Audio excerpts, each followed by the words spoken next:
प्रदीप देर शाम को ऑफिस से लौटा तो रसोई घर में खटर पटर की आवाज़ सुनाई दी। उसने झांका तो देखा कि उसकी माँ बर्तन मांज रही थी। माँ की उम्र हो चली है, वो घुटनों के दर्द से परेशान रहती है। जनवरी का महीना, मौसम बहुत ठंडा था। वातावरण में धुंध थी।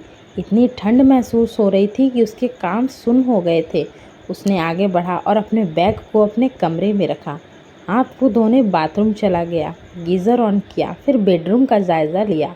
उसकी पत्नी रज़ाई में बैठकर टीवी देख रही थी। इंदु एक नंबर की नक चढ़ी और बेहद तेज़ मिजाज की लड़की थी। उसे देखते ही इंदु चहक उठी। अरे आज तो आपने देर कर दी। उसने प्रश्नवाचक निगाहों से उसे देखा और कपड़े बदलने लगा। इंदु ने पीछे से आकर उसके गले में बाहें डाल दी। पता है मैं कितनी देर से आपका इंतज़ार कर रही थी? उसने पूछा। क्यों, ये भी कोई बात है? इंदु शर्माते हुए बोली। चलो चाय तो पिलाओ, बहुत ठंड है। अरे काम वाली 15 दिन की छुट्टी मांगकर गांव चली गई है। उसके देवर की डेथ हो गई है। मुझसे तो ये काम धाम नहीं होगा, आपको कुछ इंतज़ाम करना होगा, इंदु कहती है। प्रदीप ने गंभीर स्वर में पूछा। माँ कहाँ है? पता नहीं, इंदु ने कंधे उचकाए। मुझसे उनकी ज़्यादा बातचीत होती कहाँ है। मेरे बस का नहीं है उनकी फाते बातें सुनना। प्रदीप सोच में डूब गया। चलो ये तो बहू है, पर माँ का बेटा भी कहाँ उसका हो गया। पिताजी के गुजरे 20 साल हो गए हैं। माँ हमेशा से चुपचाप सारे दुखों को खुद में समेट कर खामोशी से जी रही है। 10 साल का था पिताजी की मृत्यु हुई थी, पर माँ ने उसे कभी भी किसी चीज़ की कमी नहीं होने दी। 25 बीघे ज़मीन की खेती अकेले संभाल ली। इस बात को उसके चाचा और ताऊ जी कभी बर्दाश्त नहीं कर पाए थे कि एक औरत उनकी बराबरी कैसे कर सकती है, जिसकी जुबान भी कभी उनके सामने नहीं खुलती थी। उन्होंने माँ को परेशान करने में कोई कसर नहीं छोड़ी थी, पर माँ ने अपने आप को बेहद मजबूती से अपने बेटे के लिए खड़ा कर दिया था। माँ कभी भी उससे इंदु की शिकायत नहीं करती थी, क्योंकि वो इंदु के स्वभाव से अच्छी तरह परिचित थी। जब वह कुछ पूछता है तो मुस्कुरा देती है। आज जब वह कामयाब है, तब भी वो अपनी माँ के लिए कुछ नहीं कर सकता। इंदु को समझाने का मतलब पत्थर पर सिर मारना है। वह रसोई घर में गया। माँ चाय चढ़ा चुकी थी। उसके लिए पीने का पानी गर्म कर दिया था। उसने खामोशी से पानी पिया, पर आज माँ का हालचाल नहीं पूछा। वह वहीं से तेजी से चिल्लाया, इंदु जल्दी से बाहर आओ। इंदु झल्लाते हुए बाहर आकर खड़ी हो गई। ये बुढ़िया मुझे पूरे मोहल्ले में बदनाम करना चाहती है, प्रदीप ने चिल्लाकर कहा। इंदु आश्चर्य से उसे देखने लगी। क्या हुआ? इंदु कहती है। माँ के पैरों तले जमीन खिसक गई। उसके हाथ कांपने लगे। अभी बाहर पड़ोस वाली काकी मिली थी, कह रही थी, प्रदीप तुमने तो अपनी माँ को नौकरानी बनाकर रख दिया है। अभी आज ही काम वाली गई और देखो पूरे मोहल्ले में चर्चा हो गई कि प्रदीप की माँ नौकरानी है।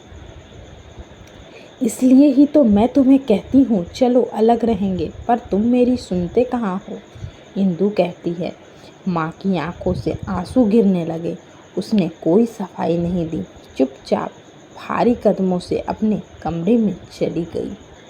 प्रदीप ने इंदु को कहा, जाकर जल्दी से खाना बनाओ, इस बुढ़िया से कोई काम मत करवाना। इंदु ने मन मारकर जैसे तैसे सब्जी और रोटी बनाई। अपना और प्रदीप का खाना कमरे में ले आई। माँ को दिया तुमने खाना? बनाकर रख दिया है, अपने आप ले लेंगी, तुम इतनी चिंता मत करो, इंदु कहती है। अलग रहने पर विचार करो। इंदु तुम्हारा दिमाग खराब है क्या?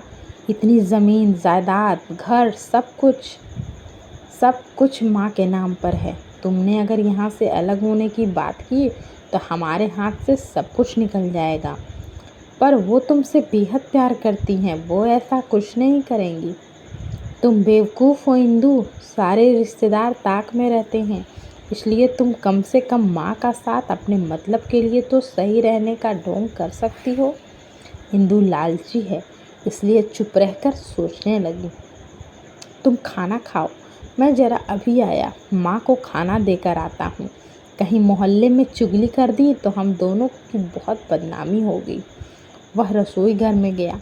उसने खाना गर्म किया। 2 रोटी और सब्जी थी। प्लेट लगाई, माँ के कमरे में चला गया। माँ खाना बहुत कम खाती है, शरीर कमज़ोर है, आज तो मन भी टूट गया होगा। माँ बत्ती बुझाकर लेट गई थी। वो जानता था कि वो सोई नहीं है बल्कि रो रही है। आज उसे बहुत पीड़ा पहुँची है। उसने लाइट जलाई। माँ उठो, खाना खा लो। मुझे भूख नहीं है बेटा, तुम लोग खाओ, मैं सोऊंगी, मुझे नींद आ रही है। उसने प्लेट मेज पर रखी और माँ के पैरों पर सिर रखकर फूट फूट कर रोने लगा। माँ हड़बड़ाकर उठकर बैठ गई। क्या हुआ बेटा, क्या हुआ? तू क्यों रो रहा है? मुझे माफ़ कर दो माँ, तुम्हें ठंड से बचाने का मेरे पास और कोई रास्ता नहीं था। तुम्हारा बेटा बहुत बुरा है। काश इंदु माँ बेटे का रिश्ता समझ सकती। शायद तब समझेगी जब वह खुद माँ बनेगी। माँ, मेरी मजबूरी तुम समझोगी। मैं नहीं चाहता कि इस उम्र में मेरी माँ को कोई अपशब्द कहे, पास पड़ोस में बदनाम करे। चलो उठो, खाना खाओ, नहीं तो मैं भी नहीं खाऊंगा। उसने झटपट से निवाला तोड़कर माँ के मुंह में डाल दिया। मेरा बुद्धू बेटा, माँ ने प्यार से उसके बालों पर हाथ फेरते हुए उसका माथा चूम लिया। वो सोच रहा था कि माँ का प्यार, उसका साथ दुनिया की सबसे बड़ी दौलत है। हे ईश्वर, इसे मेरे ऊपर हमेशा बनाए रखना। कहानी अगर पसंद आई हो तो मेरे चैनल को लाइक, शेयर और सब्सक्राइब करना ना भूलें। धन्यवाद दोस्तों।